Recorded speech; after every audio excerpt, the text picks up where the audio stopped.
જામનગરના ધરારનગર ભાગ 1 અને 2 માં પીવાના પાણીમાં ગટરના પાણી મિશ્રિત થતા ઝાડા ઉલટીના 21 કેસ નોંધાયા છે અને જીજી હોસ્પિટલમાં તે તમામને ખસેડાયા છે। કોર્પોરેટર કાસમભાઈના ઘરની આજુબાજુના વિસ્તારના લોકોને ઝાડા ઉલટીઓ થતા શંકાસ્પદ કોલેરાના ચિંતાજનક કેસ નોંધાયા। બીજી તરફ મહાપાલિકાની ટીમ એક્શનમાં આવી છે। ધરાર વિસ્તારમાં ગટરના પાણીના ભેળસેળ થવા બાબતે પાણીના લીકેજ સ્થળ શોધવાની કામગીરી કરી છે।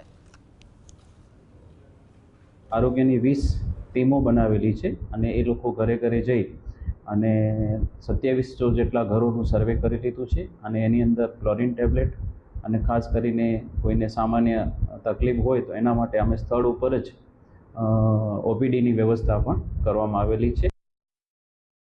અત્યાર સુધીમાં 5 થી 6 કનેક્શન્સ તેઓ દ્વારા કટ કરવામાં આવેલા છે અને 2 જગ્યાએ પાઇપલાઇન જે લીકેજીસ માલુમ પડેલ તે લીકેજીસ છે તેને બંધ કરવામાં આવેલું છે। ભૂગર્ભ ગટર શાખા દ્વારા એ પર્ટિક્યુલર વિસ્તારમાં ધરારનગરની અંદર જે કોઈ મશીન હોલ્સ અને ચેમ્બર્સ છે તેની સફાઈની કામગીરી ચાલુ કરવામાં આવેલી છે।